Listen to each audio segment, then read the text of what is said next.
Olá, tudo bem? Eu sou o Fábio Costa e esse é mais um TBT da televisão aqui do Observatório da Televisão, todas as quintas trazendo curiosidades que resgatam o passado da nossa TV, relacionando com algo que nós estamos assistindo agora aqui no presente, não é? A partir da trama da novela Espelho da Vida, atual cartaz das 6 da Rede Globo, nós podemos nos recordar de outras novelas que tenham narrativas assim com alguma ousadia, com alguma diferença que não seja usual no formato telenovela, como nós estamos acostumados, né? Espelho da Vida divide a sua trama em duas instâncias.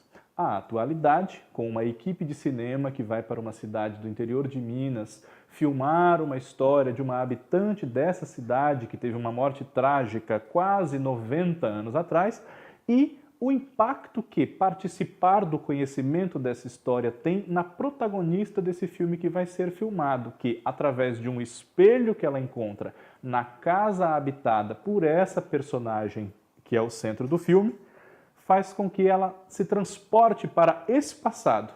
Júlia Castelo, a mulher da vida passada de Cris Valência, a atriz do filme, ambas vividas por Vitória Estrada, que, diga-se de passagem, é uma revelação, uma grande promessa da nossa teledramaturgia. Histórias assim não costumam ser muito comuns na teledramaturgia. Por quê?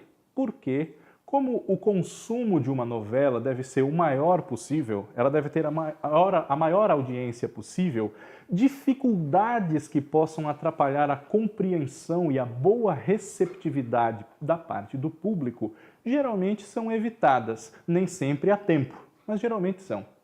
Então, na nossa trajetória de muitas novelas, nós temos poucas que ousaram sair de um esquema mais comum e tentar caminhos diferentes para contar as suas histórias. Por exemplo, em 1974, o horário das 10 da Rede Globo exibiu uma novela chamada O Rebu, escrita por Braulio Pedroso, que em 2014, celebrando seus 40 anos, ganhou uma nova versão, agora com texto de Jorge Moura e Sérgio Goldenberg. Essa novela, para a própria época, era uma ousadia e hoje continua sendo. Centrava sua história em apenas 2 dias. Um dia no qual ocorria uma grande festa de gala da alta sociedade, que era dada por Konrad Mahler, o personagem de Zimbinski, e o dia seguinte a essa festa, quando ocorria a investigação de um crime ocorrido durante esse grande acontecimento da elite. Acontecimentos prévios à noite da festa e ao dia seguinte com a investigação eram apresentados em forma de flashback para contextualizar as ações e reações de todos os personagens durante e depois dessa festa e torná-los suspeitos ou não de terem assassinado a pessoa que até certo ponto o público também não sabia quem tinha sido, a pessoa morta, que aparece boiando na piscina. Falando assim parece confuso, mas assistindo não é tanto. Na época, embora houvesse algumas críticas ou queixas a esse estilo de contar a história, o horário das 10 abrigava propostas como essa, diferenciadas, já que o público que podia assistir a essas novelas não precisava acordar cedo para trabalhar. Eram telespectadores mais letrados, com mais acesso a livros, cinema e teatro e, portanto, supostamente mais abertos a narrativas assim, mais inusuais. Um grande autor sempre preocupado com ousadias desse sentido é Lauro César Muniz, que já em 1975, na sua estreia como autor de novelas das 8 da Rede Globo, exibiu em sua novela Escalada uma estrutura diferente para a época e que depois foi copiada por muitas outras novelas. O personagem central era vivido por Tarcísio Meira, se chamava Antônio Dias, e a trama da novela, em seus 200 capítulos, abarca 3 fases distintas da vida de Antônio, da juventude até a velhice, com seus problemas de ordem profissional e pessoal, com elencos que vão mudando conforme a fase e alguns poucos personagens que vão permanecendo, envelhecendo com caracterizações ou trocando de intérprete, no caso das crianças que com o tempo se tornam adultos na trama da novela. Para você que está nos assistindo hoje aqui no TBT da televisão, esse tipo de estrutura pode parecer muito comum, mas nos anos 70 não era, principalmente com saltos no tempo, embora a ordem da história seguisse a cronologia. Para complicar um pouco mais, Na sua novela seguinte, O Casarão, em 1976, Lauro ousou da seguinte forma: não apenas mais de uma fase seria contada na trajetória de uma mesma família, mas essas fases seriam intercaladas umas com as outras. Geralmente numa novela, quando o clímax do capítulo acontece, termina, e nós só vamos saber o que acontece a seguir amanhã, a gente fica perguntando, o que será que vai acontecer? Mas em O Casarão, essa pergunta era invertida para como foi ou por que isso aconteceu. As cenas eram construídas de maneira a que os fatos que estão sendo vividos em fases posteriores explicam e contextualizam os que os precederam e provocam essas repercussões na vida da família décadas depois. Entre 1900 e 1910, 1926 e 1936 e na atualidade da exibição, em 1976. Essas eram as três instâncias, as três fases da história, com protagonistas distintos, mas mais de um ator fazendo o mesmo papel. Por exemplo, o protagonista, o pintor João Maciel, era vivido por Gracindo Júnior, na fase da década de 20 e 30, e nos anos 70 por seu pai, Paulo Gracindo, que fazia par com Yara Cortes, a Carolina, quando jovem, interpretada por Sandra Barsotti. Sandra Barsotti, que era filha de Edson França e Analu Prestes, egressos da fase de 1900.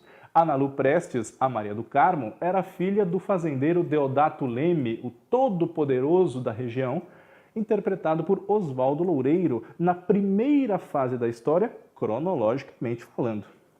Havia cenas, por exemplo, em que um personagem abria uma porta de um quarto velho e saía do outro lado jovem, para explicar por que ele estava padecendo de sofrimentos e angústias num presente em relação a um passado do qual ele se arrepende das suas ações. Mas Lauro César Muniz e a Rede Globo não estavam contentes com essas ousadias e em 1977 arriscaram mais uma vez e um pouco mais. A novela Espelho Mágico, que substituiu um grande sucesso de audiência, Duas Vidas, de Jeanette Claire, ousou da seguinte forma. Os atores, os artistas, eram mostrados como pessoas comuns e não como semideuses, figuras inalcançáveis, e o grande público os via assim até certo ponto. Além disso, a novela mostrava as vidas dos atores, dos diretores, dos escritores, fotógrafos, modelos, atores de teatro, de revista, figuras das artes, e também as produções que os seus personagens integravam, ou seja, havia uma metalinguagem. Uma novela sobre outra novela e também sobre uma montagem de peça teatral, sobre um filme, sobre reportagens do showbiz. Foi uma novela considerada complicada por muitas pessoas na época, derrubou em alguns pontos a audiência do horário, que na média chegava a ultrapassar até os 70 pontos, um índice inimaginável para hoje, mas fez história por causa dessa falta de acomodação em relação ao que o gênero telenovela possibilita. Por exemplo, havia a novela contada dentro da novela, com os seus capítulos em prosseguimento normal para que o público acompanhasse. Coquetel de Amor, cujo autor era Jordão Amaral, o personagem de Juca de Oliveira, e que era estrelada por Leila Lombardi e Diogo Maia, os personagens de Glória Menezes e Tarcísio Meira, que na sua vida real viviam um complicado caso de amor muito atrapalhado pela oposição a esse romance, exercida pela filha de Leila e Jordão, Beatriz, vivida por Lídia Bronde. Pode parecer complicado, mas outras novelas, como a própria Espelho da Vida, usam de expedientes parecidos. A produção de uma novela, de um filme ou de uma peça teatral pelos personagens da novela que nos interessa mais, vamos dizer assim.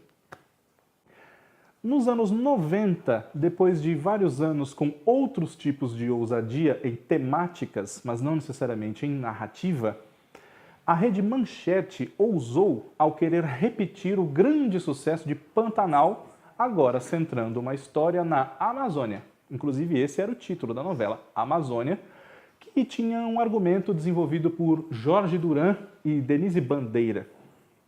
Essa novela foi protagonizada por Cristiana Oliveira e Marcos Palmeira, dois grandes talentos da geração deles que vinham justamente de Pantanal.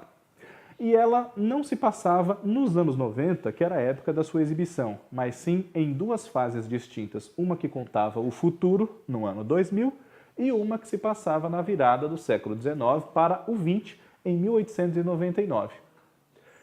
O personagem de Marcos Palmeira, que se chamava Lúcio, tinha visões, e nessas visões ele tinha um panorama da sua vida passada, como Caio, o filho do comendador Mangabeira, personagem de Antônio Petrin, que era uma grande figura poderosíssima da exploração da borracha na Amazônia. Só que o público rejeitou a novela por uma série de fatores, e talvez principalmente por não conseguir compreender muito bem essa mistura de épocas. E com isso, por volta do capítulo 40, a fase do futuro foi encerrada e a novela ficou apenas no passado e ganhou até um novo título e uma nova abertura, Amazônia Parte 2. Mas não deu certo. Ousadias como essa não são muito comuns na telenovela, como nós dissemos há pouco, porque ela precisa alcançar o máximo de pessoas possível e qualquer dificuldade pode comprometer a boa recepção. Mas, em 2015, a mesma autora de Espelho da Vida, Elizabeth Jin, ousou ao construir a trama de Além do Tempo, mais uma novela que ela escreveu para o horário das 6. Também protagonizada por Aline Moraes, que está atualmente no ar com a personagem Isabel, também com Rafael Cardoso, que está em Espelho da Vida e que tinha com eles Paola Oliveira. Além do Tempo contou uma primeira fase centrada cerca de 150 anos atrás, com os seus conflitos e dificuldades dos personagens, e na atualidade, os mesmos atores interpretando personagens que tinham os mesmos nomes, por vezes também conflitos parecidos, num reencontro de todos numa vida futura. Isso poderia causar um estranhamento e até uma rejeição por parte do público. Houve inclusive o medo de que isso acontecesse, mas não aconteceu, porque a autora foi muito feliz na construção do primeiro desfecho, vamos dizer assim, de Além do Tempo, e preparou muito bem o terreno para o início da segunda fase, que contou com muito mais personagens que a primeira, personagens que não faziam parte da primeira fase, mas que ajudavam a contar essa história da segunda, com todos os da primeira fase retomados. Por exemplo, os personagens de Aline Moraes e Rafael Cardoso, Lívia e Felipe, tinham um romance muito complicado na primeira fase, que contava com a grande oposição da tia do rapaz, a Condessa Vitória, interpretada por Irene Ravache, que depois desenrola-se a grande verdade de que ela é avó da Lívia, justamente. E desejava-se que o Felipe se casasse com Melissa, a personagem de Paola Oliveira, que não gostava dele, desejava sua fortuna, sua posição social, já que a família dela estava falida, estava mal. Na fase passada, mais de um século depois, a Melissa e o Felipe eram casados. E esse casamento balança justamente porque ele se apaixona pela Lívia. Ora que surpresa! Outras relações assim se repetiam ou nos mesmos termos ou como o inverso. O que contava era que, além do tempo, como dizia o título da história, esses personagens todos se cruzavam novamente e tinham as suas vidas entrelaçadas. Espelho da Vida, atualmente em cartaz, tem tido alguns problemas de audiência. Não dá pra gente dizer que é por dificuldades na compreensão da história, porque o público não é burro, é bom que se diga.